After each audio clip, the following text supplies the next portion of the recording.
ইফতারের একটা কমন দোয়ার কথা আমরা জানি, আরেকটা দোয়া আছে আনকমন, যেটা আমরা জানি না। দুইটা দোয়া আমি বলছি। এক নম্বর হলো ইফতারের দোয়া, যেটা কমন আমরা জানি, সেটা হলো আল্লাহুম্মা লাকা সুমতু ওয়া আলা রিজকিকা আফতারতু। এর অর্থ হলো, হে আল্লাহ, আপনার জন্য আমি সিয়াম সাধনা করেছি, রোজা রেখেছি, আর আপনার উদ্দেশ্যেই আমি ইফতার করেছি, অর্থাৎ আপনার নির্দেশের পালনার্থে আমি ইফতার করেছি।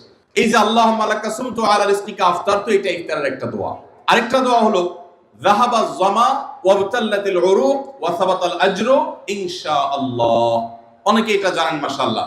যাহাবা যামা মানে আমার পিপাসা দূর হয়ে গেছে, ওয়াবতাল্লাতিল উরুক আমার শিরা উপশিরাগুলো সব সিক্ত হয়ে গেছে, ওয়া সাবাতাল আজরু ইনশাআল্লাহ এবং আল্লাহ চাহেন তো এই রোজার বিনিময় আমার জন্য অবধারিত হয়ে গেছে। এই যে দোয়া ইফতারের, এটা কি ইফতারের আগে করবেন না মাঝখানে করবেন না শেষে করবেন? কি বলেন, ইফতারের আগে না শেষে? যারা যারা আগের পক্ষে তারা হাত তোলেন, মাশাআল্লাহ। বলো ভাইরা আমার, এই দোয়া ইফতারের পরে করবেন, আগে না। অনেকেই এই ভুলটা জানেন, অনেকে মনে করেন যে আগেই করতে হয়, আগে না। ইফতারের দোয়া কখন করবেন? ইফতারের শব্দের অর্থের দিকে খেয়াল করলে তো দেখতে পারেন, পিপাসা দূর হয়ে গেছে, শিরা উপশিরা সিক্ত হয়ে গেছে, এটা কি ইফতারের আগে হয় না পরে হয়? তাহলে আল্লাহুম্মা লাকা সুমতু ওয়া আলা রিজকিকা আফতারতু, আল্লাহ তোমার জন্য রোজা রাখলাম, তোমার রিজিক দিয়ে ইফতার করলাম, এটা কি আগে না পরে? পরে। অতএব এটা ইফতারের পর। তাহলে ইফতারের শুরুতে কি পড়বেন? বিসমিল্লাহ। বিসমিল্লাহ বলে যে কোনো খাবার খান, ইফতারও খাবেন। ইফতার খেয়ে ফেলছেন, 2-4 লোকমা খেয়েছেন, একটু পানি খেজুর খেয়েছেন, তারপরে দোয়া পড়তে পারেন। আর চাইলে একদম শেষ করেও পড়তে পারেন। আর এটা নিজের ভাষায় পড়লে হয়ে যাবে, কিন্তু সুন্নাত হবে, বেশি উত্তম হবে নবীজির ভাষায় পড়তে পারলে, সরাসরি আরবি টেক্সটটা পড়তে পারলে। আল্লাহ আমাদেরকে তৌফিক দান করুন। রোজার নিয়ত কোনটি বা কিভাবে করব? নিয়ত করা কি রোজা রাখার জন্য জরুরি? নিয়ত তো সমস্ত ইবাদতের জন্য জরুরি, কিন্তু নিয়ত করা জরুরি, নিয়ত বলা জরুরি না। নিয়ত করা এক জিনিস আর নিয়ত বলা আরেক জিনিস।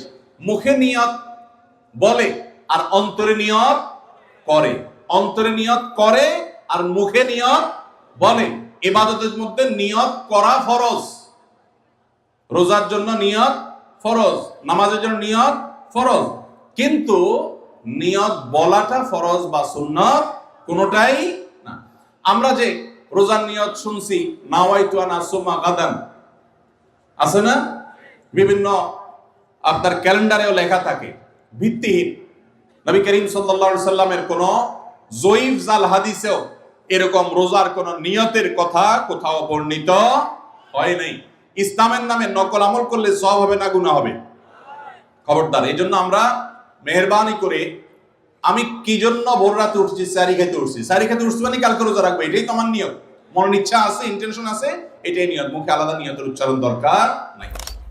প্রথম প্রশ্ন এসেছে, রমজানে মাঝে মাঝে তারাবির নামাজ ছুটে যায়। যদি আমার তারাবির নামাজ ছুটে যায়, এতে কি আমার রোজা আদায় হবে বা রোজার পূর্ণতাতে কোনো সমস্যা হবে কিনা? ভাইরা আমার, রমজান মাসে তারাবির নামাজ না পড়লে আমরা অনেকে মনে করি যে তার রোজাতে বোধহয় অসুবিধা হবে। এটা সম্পূর্ণ ভুল ধারণা। তারাবি একটা ইবাদত, রমজানের রোজাটা আরেকটা ইবাদত। যেহেতু তারাবি না পড়লেও রমজানের রোজা হয়ে যায়, তাহলে তারাবি পড়ার কি আর দরকার আছে? কেন? রোজা তো হয়ে যাবে। আলাদা ইবাদত। রোজা রাখা একটা ইবাদত, তারাবি পড়াটা আরেকটা ইবাদত। নবী করিম সাল্লাল্লাহু আলাইহি সাল্লাম একই হাদিসে দুটি কথা বলেছেন, মান কামা রমাদানা ঈমানান ওয়া ইহতিসাবান গুফিরা লাহু মা তাকাদ্দামা মিন যামবি। একই হাদিসে বলেছেন, মান সামা রমাদানা ঈমানান ওয়া ইহতিসাবান গুফিরা লাহু মা তাকাদ্দামা মিন যামবি। যে ব্যক্তি ঈমান এবং ইখলাসের সাথে রমজানের রোজা রাখবে, আল্লাহ তার পূর্বের গুনাহ মাফ করবেন। যে তারাবি পড়বে, তারও পূর্বের গুনাহ মাফ করবেন ইনশাআল্লাহ। এজন্য ভাইরা, তারাবির নামাজ পড়তে হবে, এটা সুন্নাহ, গুরুত্বপূর্ণ সুন্নাহ, সাধারণ সুন্নাহ না। নবী সাল্লাল্লাহু আলাইহি সাল্লাম ছাড়েন নাই, সাহাবীরা ছাড়েন নাই। কোনো ওযর ছাড়া তারাবি ছাড়া যাবে না। জামাত ছুটে গেলে একা একা হলেও পড়বেন, কিন্তু কোনো কারণে পড়তেই পারলেন না, সফরে আছেন, ট্রাভেলে আছেন, বাসে ছিলেন, ট্রেনে ছিলেন, নাইটে সফর করেছেন, তারাবি পড়তেই পারেন নাই, ইনশাআল্লাহ আপনার রোজা হয়ে যাবে। তাই বলে তারাবিকে অনেকে অবহেলা করেন আজকাল, যেটা তো সুন্নাত, না পড়লে কি? এই অবহেলাটা আরেকটা দোষের। তাহলে আমাদের মধ্যে দুইটাই সীমা লঙ্ঘন। কেউ মনে করেন তারাবি না পড়লে রোজাই হবে না, এটা হলো বাড়াবাড়ি।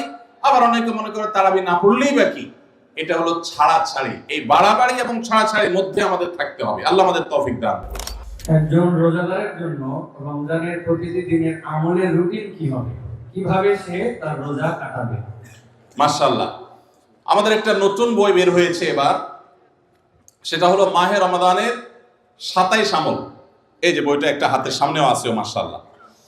এটা মূলত আমাদের একটা বক্তব্যের নির্যাস। এর আগে সোনাইমণিতে একটা বক্তব্যে আমরা মাহে রমজানের উপরে একটা গবেষণা করে 27টা আমল কোরআনের আলোকে বের করেছি, সেটা উপস্থাপন করেছি, পরে এটাকে বই আকারে আনা হয়েছে। এখানে রমজানে আপনি কি কি করবেন তার সবগুলোর তালিকা দেওয়া আছে। অতএব এটার আলোকে আপনি আমল করতে পারেন, চাইলে ভিডিও বক্তব্যটা শুনে নিতে পারেন। একবার সকাল থেকে রাত পর্যন্ত একটা সুনির্দিষ্ট রুটিনের মধ্য দিয়ে কাটাবেন। আর কিচ্ছু করতে পারেন না পারেন, শুধু একটা কথা বলে যাই, রমজান মাসে ফরজ রোজা রেখে অন্তত কোনো প্রকার হারাম কাজ, গুনাহের কাজ করবেন না। বাস এটুকু যদি করতে পারেন, ইনশাআল্লাহ আপনার রমজান সাকসেস। চেষ্টা করা যাবে না ইনশাআল্লাহ? একটা কাজ যদি করতে পারেন, আপনার রমজান ইনশাআল্লাহ সফল। সেটা হলো ফরজ রোজা রাখলেন, 5 ওয়াক্ত নামাজ তো ফরজ পড়বেনই, ফরজ কাজগুলো করলেন, আর গুনাহ থেকে বেঁচে থাকলেন। কোনো হারাম কাজ করলেন না, ঝগড়াঝাটি করলেন না, মিথ্যা বললেন না, চগলখড়ি করলেন না, গীবত করলেন না, কাউকে ঠকাইলেন না, 2 নম্বর কাজ করলেন না। এই গুনাহমুক্ত যদি রমজান কাটাইতে পারেন, আপনার রমজান সাধনার সার্থক ইনশাআল্লাহ। আল্লাহ তৌফিক দান। আসুন্নাহ ফাউন্ডেশন, উম্মার স্বার্থে সুন্নাহর সাথে।